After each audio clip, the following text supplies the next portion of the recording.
Hello there welcome back to my channel. ఈ వీడియోలో be ఫార్మ్స్ని ఎలా మనం అడ్వాన్స్డ్ లెవెల్లో యూజ్ చేయాలి అంటే అందరికీ తెలిసే ఉంటుంది బీ ఫార్మ్స్ అంటే ఏంటి అని. బీ ఫార్మ్స్ అంటే ఏంటి, బీ యొక్క వేరే ఇతర రూపాలు ఏంటి అంటే is, am, are, were, been, అలాగే బీయింగ్, ఇవన్నీ బీ యొక్క అదర్ ఫార్మ్స్. బీ అన్న వర్బ్ని ఇన్ని రకాలుగా మనం యూజ్ చేస్తాం అన్నమాట. ఇది చాలా మందికి తెలిసే ఉంటుంది, కానీ వీటిని మనం అడ్వాన్స్డ్ లెవెల్లో ఎలా ఉపయోగించాలి అనేది చెప్పవచ్చు. ఆ అడ్వాన్స్డ్ యూసేజ్ని మనం ఈ వీడియోలో డిస్కస్ చేసుకోబోతున్నాం. Let's get started. అంతకంటే ముందు బీ ఫార్మ్స్ అంటే ఏంటి? మనం ఇదివరకు చెప్పుకున్నట్టు వీటిని మనం బీ ఫార్మ్స్ అంటాం. ఈ బీ ఫార్మ్ని మనం లింకింగ్ వర్బ్గా ఒక యాడ్జెక్టివ్తో ఉపయోగించవచ్చు, పొజిషనల్ ఫ్రేజ్తో ఉపయోగించవచ్చు. ఎగ్జాంపుల్కి హీఈస్ షార్ట్. ఇక్కడ ఏంటి బీ ఫార్మ్ అంటే ఈజ్, బీ యొక్క అంటే హీ అంటే థర్డ్ పర్సన్ గురించి మాట్లాడడం మనం ఈజ్ షార్ట్ అంటాం. అదే ఐఎమ్ షార్ట్ లేదు ఐఎమ్ టాల్, ఇక్కడ ఇది యాడ్జెక్టివ్. ఒక యాడ్జెక్టివ్తో మనం బీ ఫామ్ని ఉపయోగిస్తున్నాము. ఒక వ్యక్తిని వర్ణించడానికి బీ ఫామ్ని మనం ఇలా ఉపయోగిస్తున్నాం. అంటే ఒక వస్తువుని కానీ యాడ్జెక్టివ్స్ ఎలా ఉపయోగిస్తాము, ఇలా ఉపయోగిస్తాం. The weather is hot. వాతావరణం ఎలా ఉంది అంటే హాట్, అంటే ఇక్కడ ఈజ్ అనేది బీ ఫామ్. ఈజ్ని మనం వెదర్ని వర్ణించడానికి వర్బ్గా ఒక యాడ్జెక్టివ్తో ఉపయోగిస్తున్నాం. If you are looking for your specs, they are just right in front of you. లేదు, they are on the desk, they are on the table. your glasses are on the table. ఇది ఒక prepositional phrase అన్నమాట. అంటే ఇక్కడ prepositional phrase అంటే ఇది, on the table, in front of you. My school is just a few miles అవే. అంటే ఇవన్నీ ఎక్కడ ఉన్నాయి, ఎక్కడ అని చెప్పేటప్పుడు మనం on the table, in front of you, behind you, ఇలా చెప్పేటప్పుడు ఇక్కడ ప్రిపోజిషన్ ఉపయోగిస్తున్నాం కదా, దీన్ని మనం ప్రిపోజిషనల్ ఫ్రేజ్ అంటాము. ఇక్కడ మనం ఇలాంటి వాటిలో మనం ఈ బీ ఫామ్ని ఉపయోగిస్తాము. ఇక్కడ ఆర్ అనేది బీ ఫామ్ అవుతుంది. జనరల్గా మనం చెప్తూ ఉంటాం కదా, డబ్బే సర్వం కాదు, డబ్బే ముఖ్యం కాదు అని. Money isn't everything. Money isn't everything negative ఫామ్స్లో ఎలా ఉపయోగిస్తామంటే everything.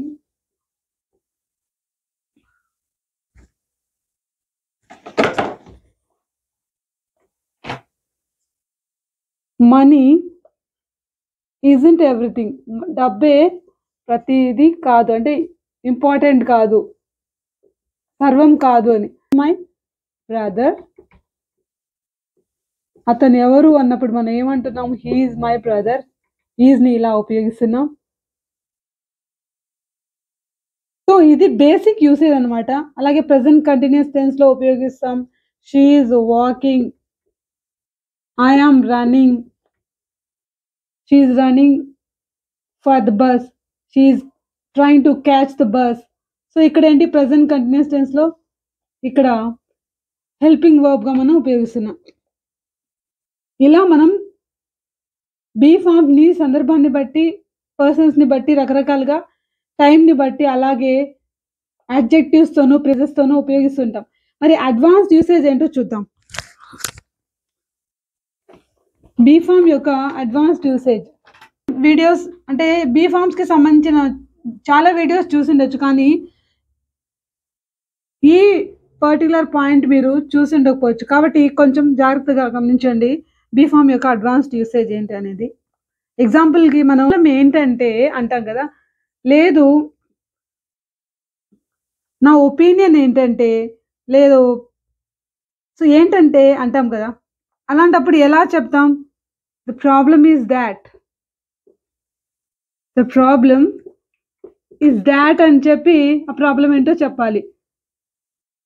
The problem is that I have no money at all. నా దగ్గర డబ్బులే లేవు.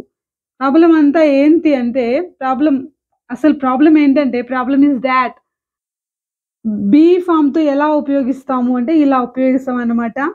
ఇక్కడ నౌన్ ఏంటి? ఇది అన్నమాట. The problem is that. The problem is that. The problem is that. The danger is that. The issue is that. అంటే ఇక్కడ ఈజ్ అనేది ఏంటి? నౌన్‌తో ఉపయోగపడుతుంది. ప్రాబ్లమ్ ఏంటంటే అని చెప్పడానికి ఈ బీ ఫామ్‌ని ఇలా ఉపయోగిస్తున్నాం అన్నమాట. పాస్ట్ టెన్స్‌లో చెప్పాలి the problem was that I had no money. The problem was that ఏంటంటే ప్రాబ్లమ్ నా దగ్గర డబ్బులు లేవు అప్పుడు. I had no money at all. So ఇలా పాస్ట్ టెన్స్‌లో ప్రాబ్లమ్ ఏంటంటే ఇక్కడ చూడండి బీ ఫామ్ యొక్క ఇంకొక రూపం. పాస్ట్ టెన్స్ గురించి మాట్లాడేటప్పుడు వాస్ అంట. Problem was that. సో ఇంకా కొన్ని ఎగ్జాంపుల్స్ చూద్దాం. సో అసలు ప్రమాదం ఏంటి? ద డేంజర్ ఈస్ దాట్ ప్రమాదం ఏంటంటే ఏమవ్వచ్చు? జనరల్‌గా మనం చెప్తూ ఉంటాం. ప్రమాదం ఏంటంటే ఎగ్జాంపుల్‌కి the whole thing might catch fire. ఇక్కడ the whole thing might catch fire అంటే ఇక్కడ మనం ఎగ్జాంపుల్ చెప్తున్నాం. మొత్తానికి నిప్పు అంటుకోవచ్చు అని చెప్పేటప్పుడు the whole thing might catch fire అంటున్నాం.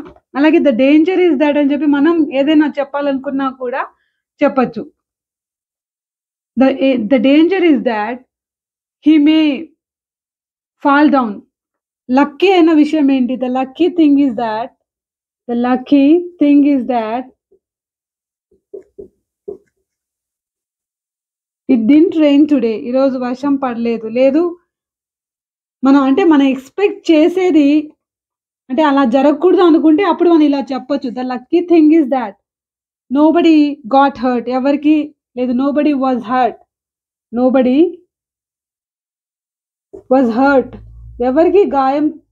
ఎవరు గాయపడలేదు. సో ఇక్కడ the lucky thing is that. ఇక్కడ ఈస్ దాట్ అని మనం నౌన్‌తో ఉపయోగిస్తాం అన్నమాట. ఇలా ఏంటంటే అని చెప్పేటప్పుడు the lucky thing is that. Noun ఏంటి ఇక్కడ? ద లక్కీ థింగ్ అనేది. సో ఇలా మనం ఉపయోగించొచ్చు. సో ఇలా మనం కొన్ని వర్డ్స్‌తో ఉపయోగించొచ్చు అన్నమాట. మై ఆన్సర్ ఈస్ దాట్ అని చెప్పొచ్చు. అంటే మన ఏ నౌన్స్‌తో మనం ఇలా ఉపయోగించొచ్చు. ఈస్ దాట్ అని. My answer is that. So ఇక్కడ ఈ బీ ఫామ్‌ని మనం ఉపయోగిస్తున్నాం. His idea is that. His idea was that అని. పాస్ట్ టెన్స్‌లో చెప్పాలంటే హిస్ ఐడియా వాస్ దాట్ అని చెప్పి ఆ ఐడియా ఏంటో చెప్పొచ్చు మనం. సో ఇక్కడ మనం ఏదైనా చెప్పుకోవచ్చు. His claim is that. అతని వాదన ఏంటి అంటే his claim is that. So ఇలా మనం యూజ్ చేయొచ్చు అన్నమాట బీ ఫామ్స్‌ని. నౌన్స్‌తో మనం కామన్‌గా ఇలా ఉపయోగించొచ్చు. My argument is that. My argument అని చెప్పొచ్చు. లేదా హిస్ ఆర్గ్యుమెంట్. సో ఇలా మనం చెప్పొచ్చు. సో కొన్ని నౌన్స్‌ని మనం టు ఇన్ఫినిటివ్‌తో ఉపయోగించొచ్చు అన్నమాట. ఎగ్జాంపుల్‌కి ఎలా the only way is to start all over again. లేకపోతే to restart it. The only ఇప్పుడు మన దగ్గర ఉన్న దారి ఏంటి అంటే ద ఓన్లీ ఉన్న దారి మిగిలిన దారి the only way is to అని చెప్పి మనం V1ని ఉపయోగించాలి. To start it again. లేకపోతే టు రీబిల్డ్ ఇట్. అంటే ఇక్కడ ఏంటి టు తర్వాత మనం ఏం చెప్పాలనుకున్నాము, ఏం చేయాలనుకున్నాము దాన్ని ఎక్స్‌ప్రెస్ చేయొచ్చు. ఇలా మనం is to the only way is to అని చెప్పి బేసిక్ వర్బ్ ఫామ్‌ని ఉపయోగించాలి.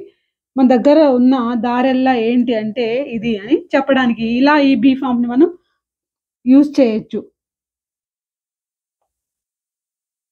సో అతను చెప్పింది ఏంటి అంటే his answer is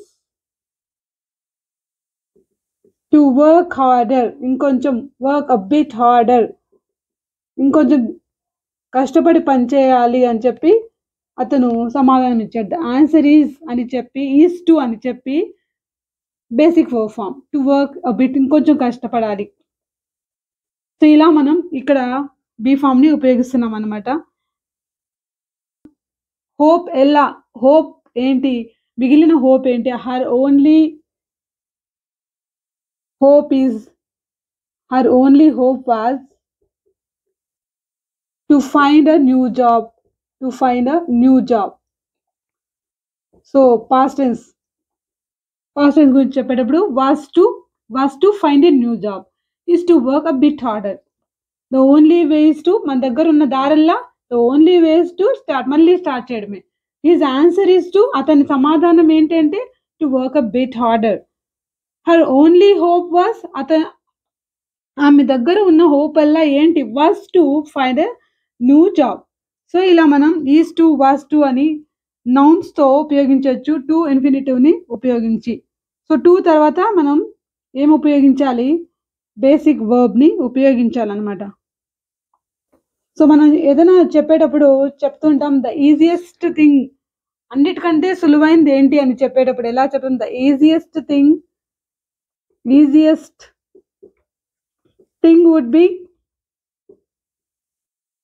would be అని చెప్పి మనం ఇదివరకు చెప్పుకున్న ఎగ్జాంపుల్స్‌లో ఈజ్, వాజ్ వీటిని ఉపయోగించాము. ఇక్కడ మోడల్ వర్బ్‌తో ఉపయోగిస్తున్నాము వుడ్ బి అని.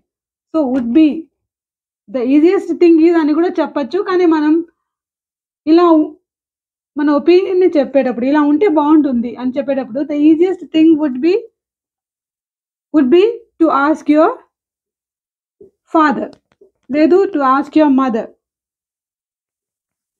అంటే ఏంటి? మనం ఏదైనా సలహా ఇచ్చేటప్పుడు the easiest thing would be అని కొంచెం పొలైట్‌గా ఇలా అయితే బాగుంటుంది అని చెప్పేటప్పుడు వుడ్ బి, లేదు డైరెక్ట్‌గా చెప్పేటప్పుడు the easiest thing is to ask your father. So ఇలా మనం యూజ్ చేయొచ్చు అనమాట. ఇక్కడ ఏంటి? బీని వుడ్‌తో ఉపయోగిస్తున్నాం. వుడ్ బి అంటున్నాం. విల్ బి అనొచ్చు, కెన్ బి అనొచ్చు, కుడ్ బి అని కూడా అనొచ్చు. బీని అలా కూడా మనం ఉపయోగించొచ్చు. సో అలాగే మనం ఇలా ఈ టు ఇన్ఫినిటీతో ఇంకా ఏ నౌన్స్‌ని ఉపయోగించొచ్చు? మై విష్ ఈజ్ అని చెప్పి, మై ఓన్లీ విష్ ఈజ్ అని చెప్పి కూడా యూజ్ చేయొచ్చు. ఈజ్ టు అని చెప్పి ఇలా మన ఏదైతే మన విష్ ఉందో ఇలా చెప్పొచ్చు అనమాట. సో ఇంకా మై ప్రామిస్ ఈజ్ టు ఇలాంటి ఈ వర్బ్స్ మనం ఈ నౌన్స్‌తో మనం ఉపయోగించొచ్చు. ప్రామిస్, అలాగే ఐడియా, డెసిజన్. సో ఇలా మనం వీటితో ఈజ్ టు అని ఉపయోగించి బేసిక్ వర్బ్ ఫామ్‌తో వాడొచ్చు అనమాట. My promise is to out this evening. నా ప్రామిస్ ఏంటి అంటే is to take you out this evening. బయటికి తీసుకెళ్తాను. That is my promise. My promise is to take you. My idea is to move forward, లేదు move from here to some other place. My idea is to అని చెప్పి మన idea చెప్పొచ్చు, చెప్పొచ్చు. To try for another job అంటే ఏంటి? Decision is to, my idea is to అని చెప్పి బేసిక్ వర్బ్‌ని ఉపయోగించి మనం ఇలా కూడా ఉపయోగించొచ్చు బీ ఫార్మ్స్‌ని. మనం జనరల్‌గా కొన్ని స్టేట్మెంట్స్ ఇస్తుంటాం కదా! ఏమని? అదృష్టకరమైన విషయం ఏంటంటే అని చెప్పేటప్పుడు it's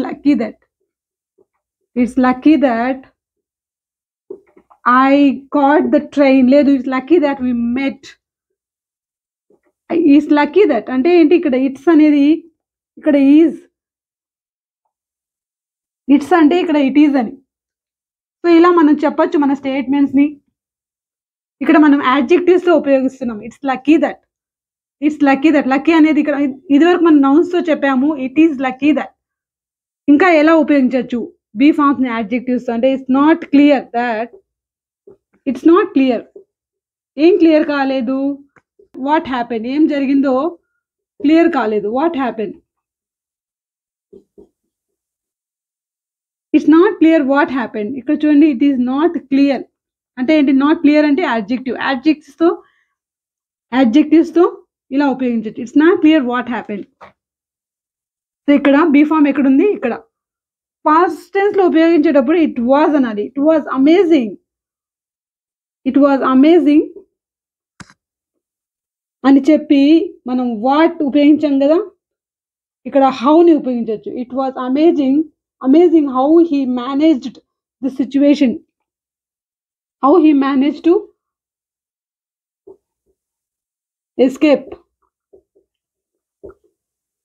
how he handle the situation, ఇలా కూడా మనం చెప్పొచ్చు. It was amazing. అమేజింగ్ అనేది ఏంటి ఇక్కడ adjective. సో ఇట్ వాజ్ అనేది be form. It was amazing how he managed.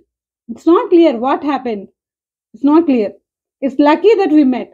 So ఇలా మనం ఉపయోగించవచ్చు బీ ఫామ్స్ ని. ఇంకా ఏ అడ్జెక్టివ్స్ ని ఇలా ఉపయోగించవచ్చు ఇప్పుడు చెప్పుకున్న స్ట్రక్చర్స్ తో అంటే ఆఫుల్, ఫుల్ దాట్ అని చెప్పి చెప్పచ్చు. It is bad that you didn't bring your pen, you have lost your pen. లేదు ఏదైనా బ్యాడ్ అని చెప్పేటప్పుడు ఇట్స్ బ్యాడ్ దట్ అని చెప్పి చెప్పొచ్చు అనమాట. అలాగే ఆబ్వియస్ దాట్ అని కూడా చెప్పొచ్చు. Obvious that.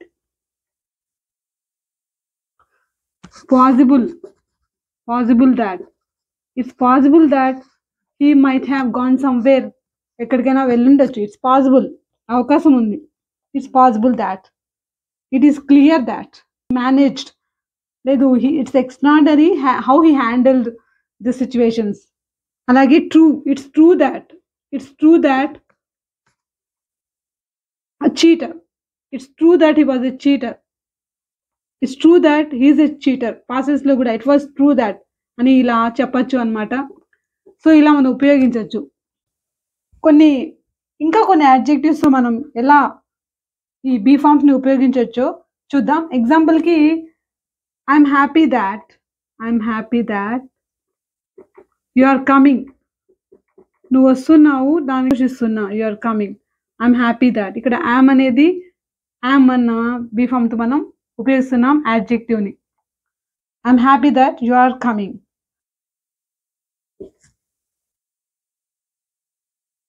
They are thrilled that they discovered, లేదు they found what they want, they found what they wanted.